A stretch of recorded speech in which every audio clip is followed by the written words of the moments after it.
Gênesis 45, do verso 1 ao 15. Diz assim a palavra do Senhor. Então José, não se podendo conter diante de todos os que estavam com ele, bradou: fazei sair a todos da minha presença. E ninguém ficou com ele. Quando José se deu a conhecer a seus irmãos, e levantou a voz em choro, de maneira que os egípcios o ouviram e também a casa de Faraó. E disse a seus irmãos: eu sou José, vive ainda meu pai? E os seus irmãos não lhe puderam responder, porque ficaram atemorizados perante ele. Disse José a seus irmãos: agora chegai-vos a mim. E chegaram-se. Então disse: eu sou José, vosso irmão, a quem vendestes para o Egito. Agora, pois, não vos entristeçais, nem vos irriteis contra vós mesmos, por me haverdes vendido para aqui. Porque para a conservação da vida, Deus me enviou adiante de vós. Porque já houve 2 anos de fome na terra, e ainda restam 5 anos em que não haverá lavoura nem colheita. Deus me enviou adiante de vós para conservar vossa sucessão na terra e para vos preservar a vida por um grande livramento. Assim, não fostes vós que me enviastes para cá, e sim Deus, que me pôs por pai de Faraó e senhor de toda a sua casa, e como governador em toda a terra do Egito. Apressai-vos, subi ao meu pai e dizei-lhe: assim manda dizer teu filho José: Deus me pôs por senhor em toda a terra do Egito. Desce a mim, não te demores. Habitarás na terra de Gósen e estarás perto de mim, tu, teus filhos, os filhos de teus filhos, os teus rebanhos, o teu gado e tudo quanto tens. Aí te sustentarei, porque ainda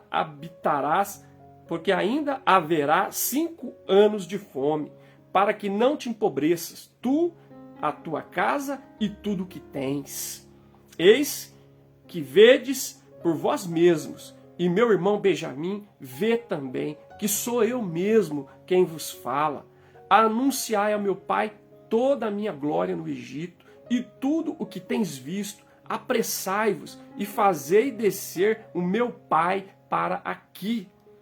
E lançando-se ao pescoço de Benjamim, seu irmão, chorou. E abraçado com ele, chorou também Benjamim.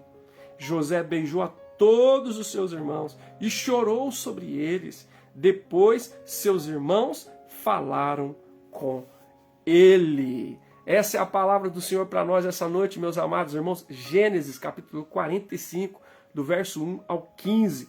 E o tema da nossa reflexão hoje é mais que sonhador, servo do Senhor. Olha que lindo, mais que sonhador, servo do Senhor. É isso que nós podemos dizer acerca de José. Ele não era um mero sonhador, ele não era um sujeito, ensimesmado, cheio de si mesmo, que ficava contando sonhos megalomaníacos para os irmãos. Não, ele não era um mero sonhador como passava na mente dos seus irmãos. Ele era um servo do Senhor. E isso é muito importante. Você há de lembrar que no capítulo 37, no verso de número 19, uma das acusações, uma das sátiras da pecha que os irmãos colocavam sobre José era essa: vem lá o tal sonhador. Num tom irônico, num tom de motejo, eles diziam isso de José: vem lá o tal sonhador. Mas nós observamos ao longo da narrativa do livro do Gênesis, no que diz respeito à vida de José, que ele não era um mero sonhador. Ele era, na verdade, um servo do Senhor que recebeu sonhos que vieram da parte de Deus. Esse era o grande diferencial. Ele não era apenas um mero sonhador, ele era de fato um servo do Senhor.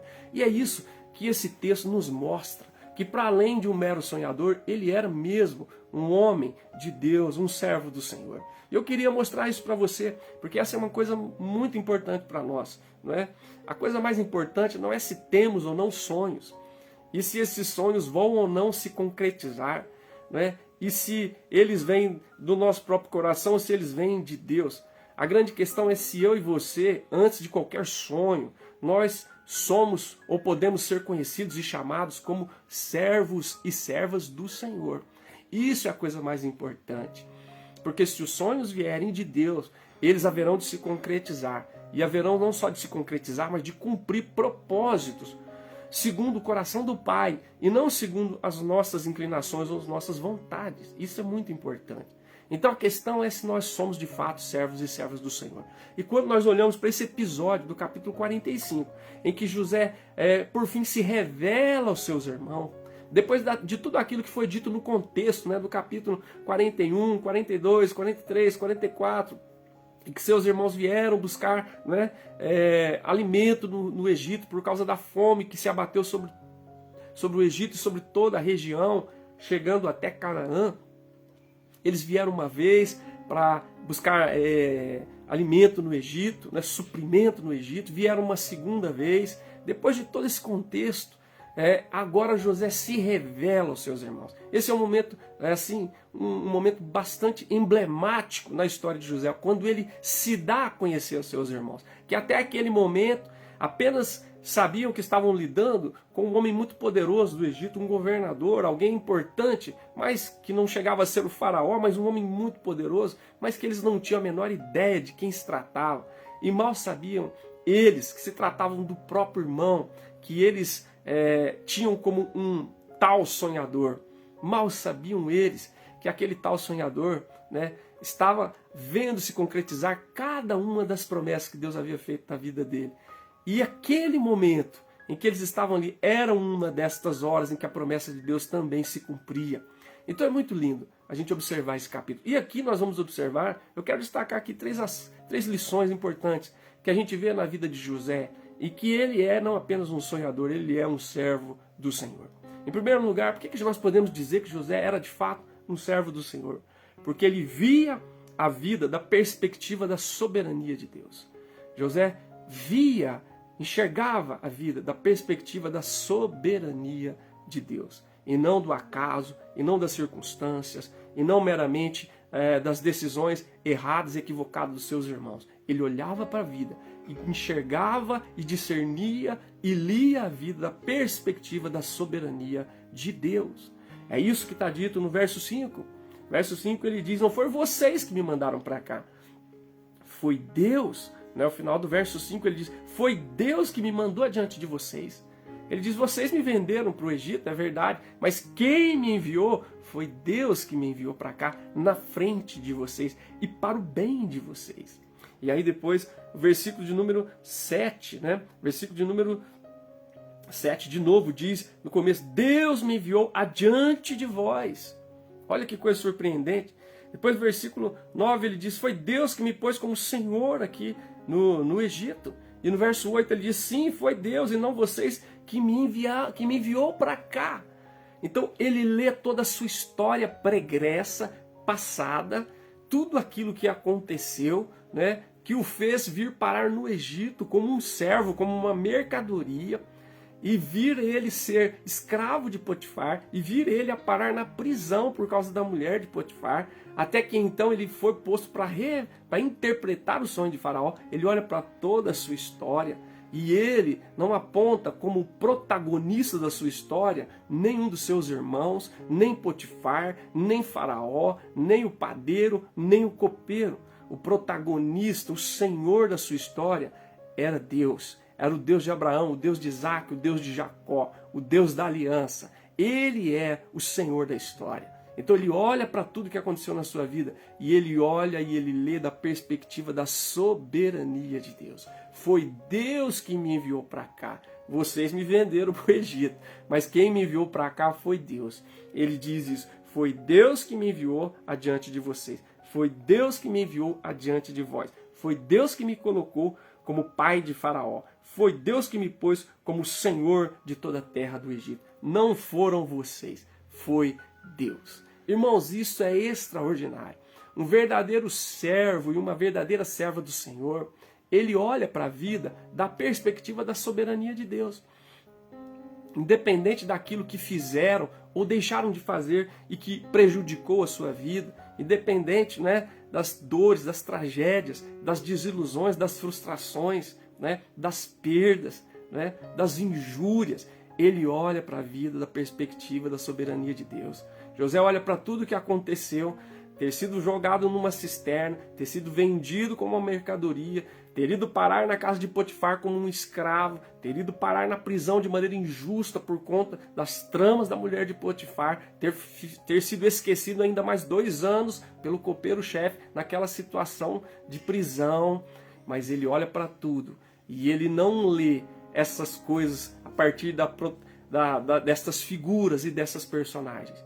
Ele vê Deus agindo na sua vida, ele vê Deus conduzindo a sua história, ele vê Deus o levando ao lugar que ele deveria estar, para exercer o papel pelo qual Deus o levantou. Então, que coisa extraordinária. É como eu já mencionei para os irmãos, muito possivelmente semana passada, o apóstolo Paulo estava preso também.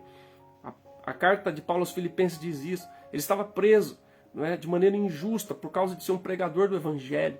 E ali ele dá um testemunho na epístola aos Filipenses dizendo: tudo que me aconteceu, tudo tem contribuído para o progresso do Evangelho. Tudo que me aconteceu tem contribuído para o progresso do Evangelho. E os irmãos, olhando para as minhas cadeias, para a minha prisão, para o meu sofrimento, são tomados de uma coragem, de uma ousadia e anunciam a palavra de Deus com intrepidez e com coragem. E ele fazia esta leitura. Era assim que ele olhava. E como eu já disse semana passada também, quando ele enfrentou o espinho na carne, aquele mensageiro de Satanás que veio para esbofeteá-lo, e quando Deus disse para ele: a minha graça te basta, ele diz: eu me gloriarei nas fraquezas, nas injúrias, nas perseguições, porque quando eu sou fraco, então que na verdade eu sou forte. Amados, essa é uma marca de todo servo e de toda serva do Senhor. Nós aprendemos pela graça de Deus, pela ação do Espírito Santo, na luz da palavra do Senhor, a ler a vida da perspectiva, não da maldade do homem, não daquilo que fizeram ou deixaram de fazer por nós, não das acusações, das injúrias, das perdas, das tragédias, mas nós olhamos a vida da perspectiva da soberania de Deus. Deus é soberano. Ele é o Criador, o Senhor de todas as coisas. Ele tem a nossa vida em suas mãos. Nós somos dele. Ele nos ama. E os seus propósitos para a nossa vida são propósitos de paz, como diz lá em Jeremias, de bem, de esperança, de dar um futuro. Ainda que a semelhança de Israel, que estava no cativeiro e recebeu essa palavra do profeta Jeremias no capítulo 29, né? Eu é que sei os pensamentos que tem acerca de vós, pensamentos de paz, de esperança, de dar um futuro a vocês, conforme os meus propósitos. Então, que coisa extraordinária, que coisa linda. Nós precisamos aprender a olhar para a vida da perspectiva da soberania de Deus.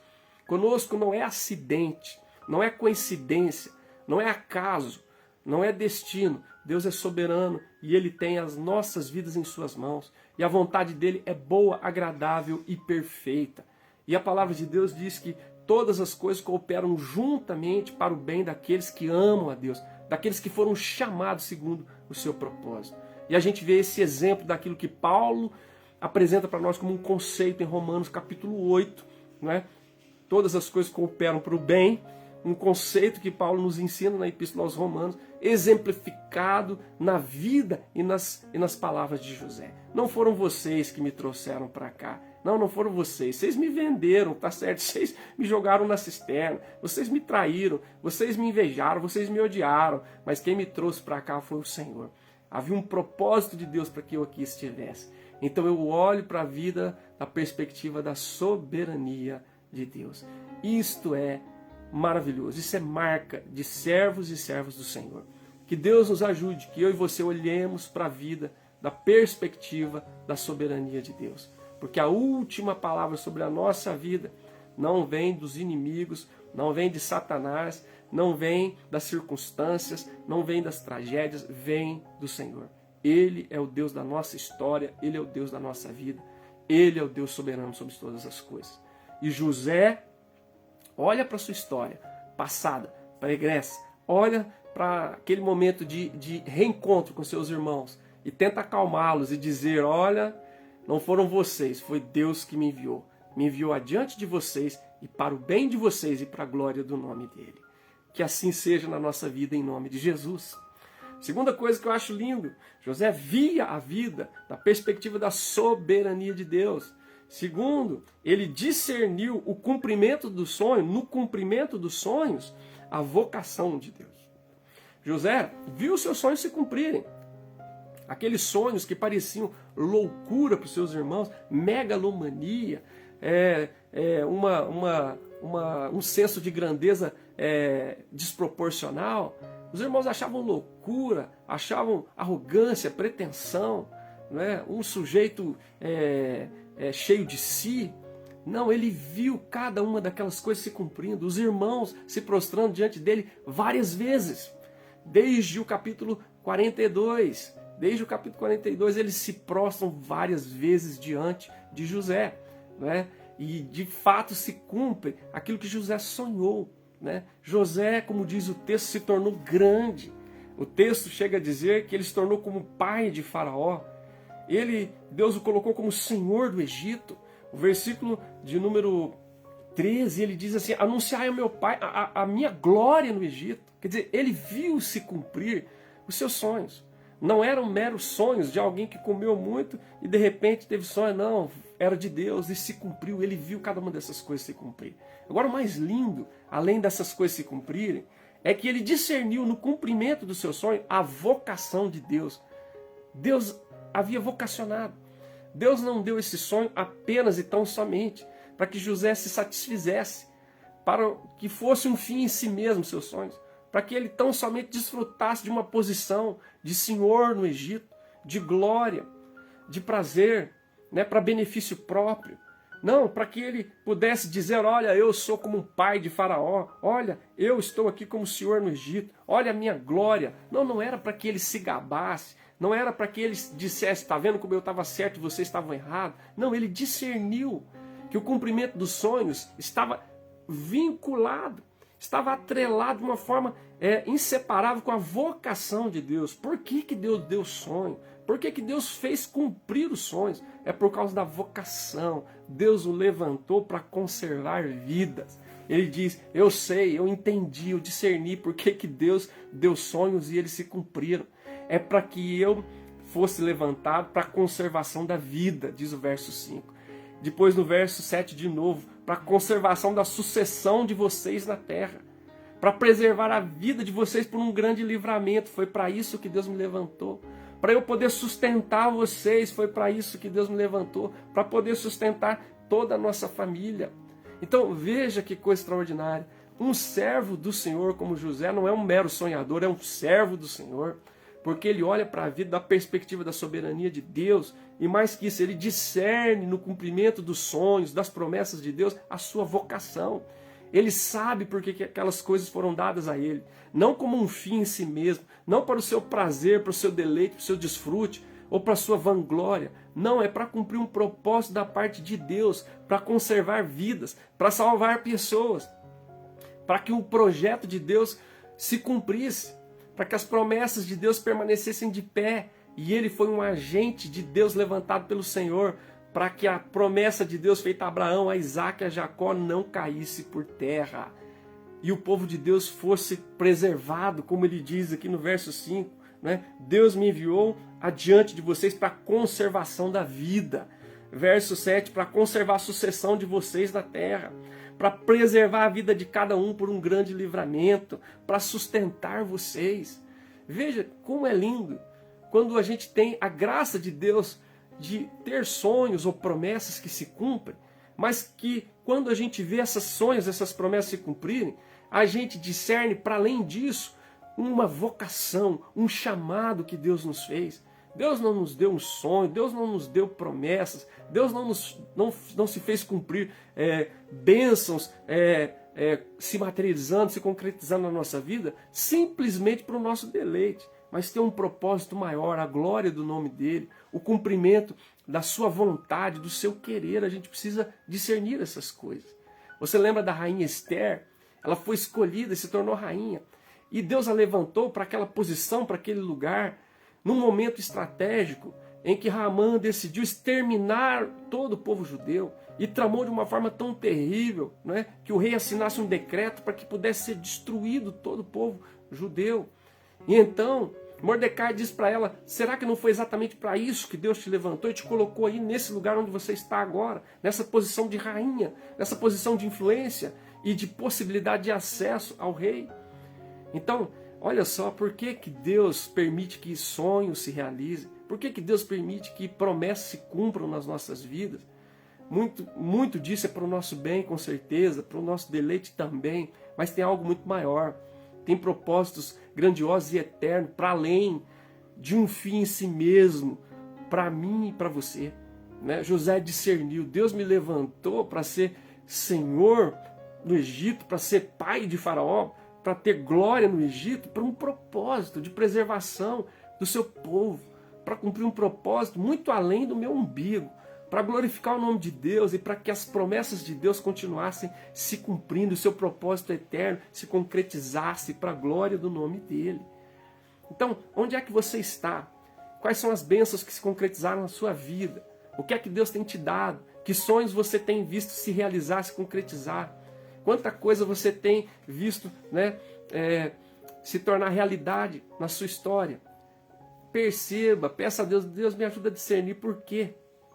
Por que sonhos, por que promessas, por que bênçãos chegam à minha vida? Eu não posso encarar isso apenas como um fim em si mesmo. Eu não posso achar que é só para o meu deleite, só para a minha satisfação. Não, eu não posso achar que isso acaba aqui. Não, eu preciso enxergar para além, para além. Dá-me essa graça que o Senhor deu a José de discernir, né, no meio do cumprimento do sonho, a vocação, o chamado que o Senhor tem para a minha vida, como o Senhor tinha para José. O Senhor tinha um chamado de preservação de vida, de livramentos extraordinários, de sustentação do povo de Deus, através de tudo que o Senhor fez na vida dele. Que seja assim na minha vida e na tua vida, em nome do Senhor Jesus. Que você discirna no cumprimento das bênçãos e das promessas de Deus, a vocação, para que Deus chamou você, para que Deus colocou você onde você está, para que Deus deu recurso para você, para que Deus deu acesso a você, para que Deus deu a você capacidade, sabedoria, influência, para quê? Para um propósito maior. Como o Senhor Jesus disse para Pedro, né? Depois da pesca maravilhosa, a partir de agora você vai ser pescador de homens. Você vai continuar pescando peixe, mas agora o seu propósito é muito além de um fim em si mesmo, né?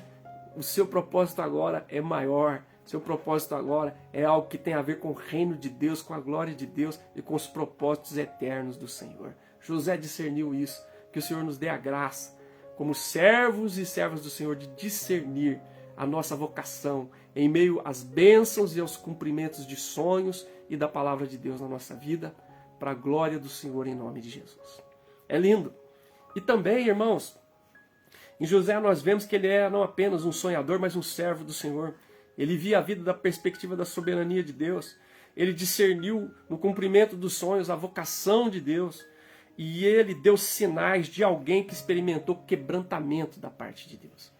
Essa é uma marca de verdadeiros servos e servas do Senhor. Dá sinais de quebrantamento experimentado da parte de Deus. José deu esses sinais. Você vê que ele tem um reencontro com seus irmãos, né? E esse encontro é marcado por algumas coisas muito impressionantes. É marcado por choro, é marcado por abraço, é marcado por beijo, né? Que coisa linda! Ele tinha todos os motivos, humanamente falando, para partir para agressão física, verbal e física, né? Para partir para cima dos irmãos, né? Ele foi invejado pelos irmãos, ele foi odiado pelos irmãos, ele foi traído pelos irmãos, ele foi lançado numa cisterna pelos seus irmãos, ele foi vendido como uma mercadoria para o Egito pelos seus irmãos. Ele foi parar na casa de Potifar por causa dos irmãos. Ele acabou indo parar na cadeia por causa da mulher de Potifar de maneira direta e de maneira indireta por causa dos seus irmãos, né? Ele permaneceu ainda 2 anos na cadeia por causa do copeiro-chefe de maneira direta e de maneira indireta por causa dos seus irmãos. Ele tinha tudo para partir para a agressão. Ele tinha tudo para ir à forra. e dizer: agora vocês estão na minha mão, agora vocês vão ver, né, o que é aquilo que vocês achavam que era loucura. Eu sou o Senhor do Egito, eu sou tido como pai de Faraó, eu tenho glória no Egito. Vocês achavam que eu era um louco, que eu era um lunático, né, que eu era um megalomaníaco? Agora vocês vão ver, né? Deus me deu poder e vocês estão nas minhas mãos. Não, não, José é esse homem extraordinário, ele não é apenas sonhador, ele é servo do Senhor. E uma das marcas dele é isso, né? Ele dá sinais de alguém que experimentou quebrantamento da parte de Deus no seu coração, né? A cadeia, a cisterna não o tornou um blasfemo, não tornou ele um ateu, não tornou ele, né, um ser sem alma, sem Deus. A mulher de Potifar não teve poder de transformar ele em alguém revoltado com Deus e que renegou a sua herança, né, de aliança. Não, a prisão não teve o poder de esmagar aquilo que Deus foi forjando no seu coração, de jeito nenhum. Nem o esquecimento por 2 anos do copeiro-chefe teve poder de destruir aquilo que Deus estava construindo no coração dele. Ele viveu em todos esses cenários: cisterna, casa de Potifar, cadeia, esquecimento. Isso tudo foi usado nas mãos do Senhor para levar ele a uma profunda experiência de quebrantamento na presença do Senhor. E aquele menino imaturo agora se mostra um homem maduro, porque experimentou quebrantamento da presença de Deus, da presença do Senhor na sua vida.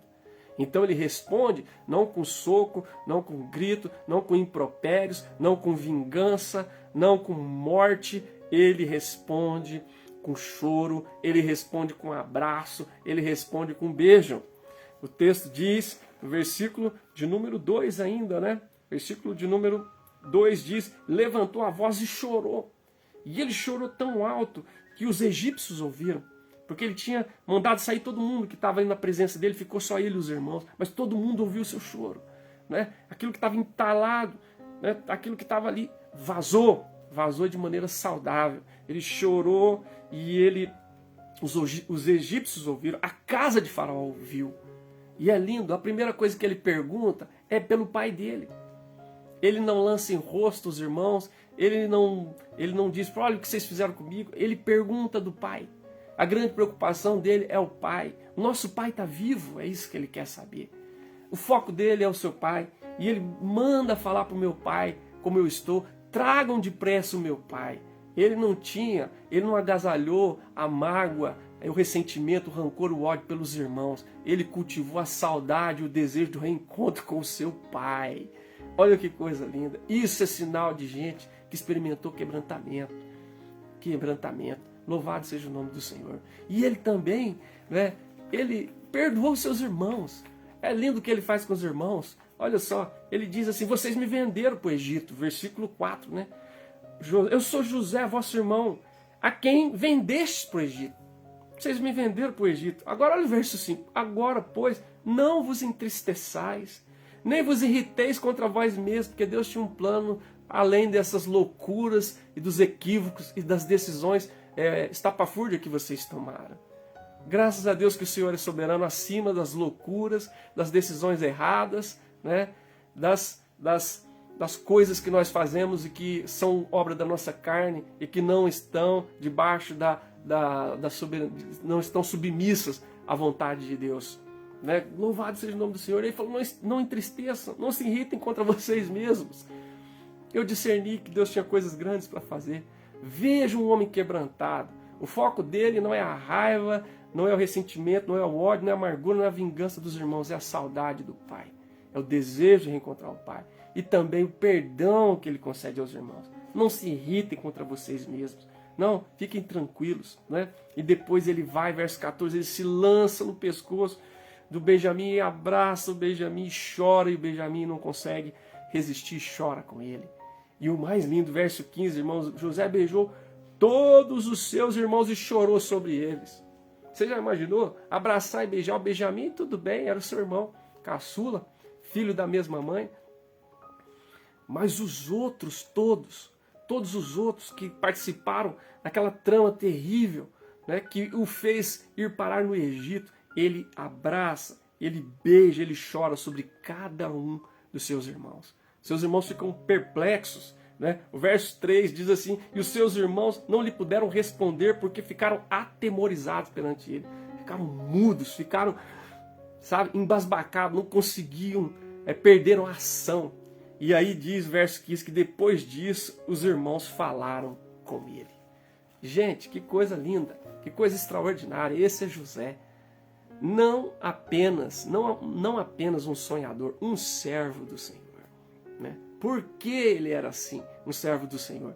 Porque ele via a vida da perspectiva da soberania de Deus, e não do acaso, e não da circunstância, e não dos malfeitos dos homens. Porque ele discerniu no cumprimento dos sonhos o chamado, a vocação de Deus para a sua vida. Ele entendeu por que Deus o levantou para aquela hora e para aquele momento. Que coisa linda.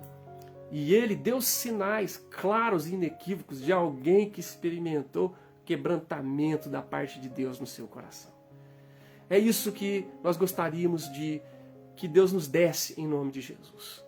Que desse a mim, que desse a você. Essa graça que deu a José. Independente das situações, dos cenários, das circunstâncias, das pessoas, de perto, de longe, que Deus nos dê a graça de olhar para a vida da perspectiva da soberania de Deus. Que Deus nos dê a graça de discernir no cumprimento dos sonhos, das promessas, das bênçãos, a vocação de Deus para a nossa vida em nome de Jesus. Que Deus nos dê a graça de experimentar quebrantamento, para que quando nós encontrarmos com aqueles que se inimizaram contra nós, aqueles que nos feriram, aqueles que nos prejudicaram, aqueles que intentaram coisas más contra a nossa vida, nós possamos responder com essa ternura, com essa doçura que José respondeu aos seus irmãos. Não com ódio, não com ressentimento, não com amargura, não com o coração afetado pelo pecado, mas um coração que foi tocado pelo quebrantamento, promovido pela mão poderosa do Senhor. Nós vamos responder com choro, com abraço, com beijo. Nós vamos responder com saudade e com perdão e com reconciliação para a honra, glória e louvor do nome do Senhor. Que eu e você sejamos mais que sonhadores, sejamos servos e servas do Senhor. Em nome de Jesus e para a sua glória. Aleluia. Amém. Amém. E amém.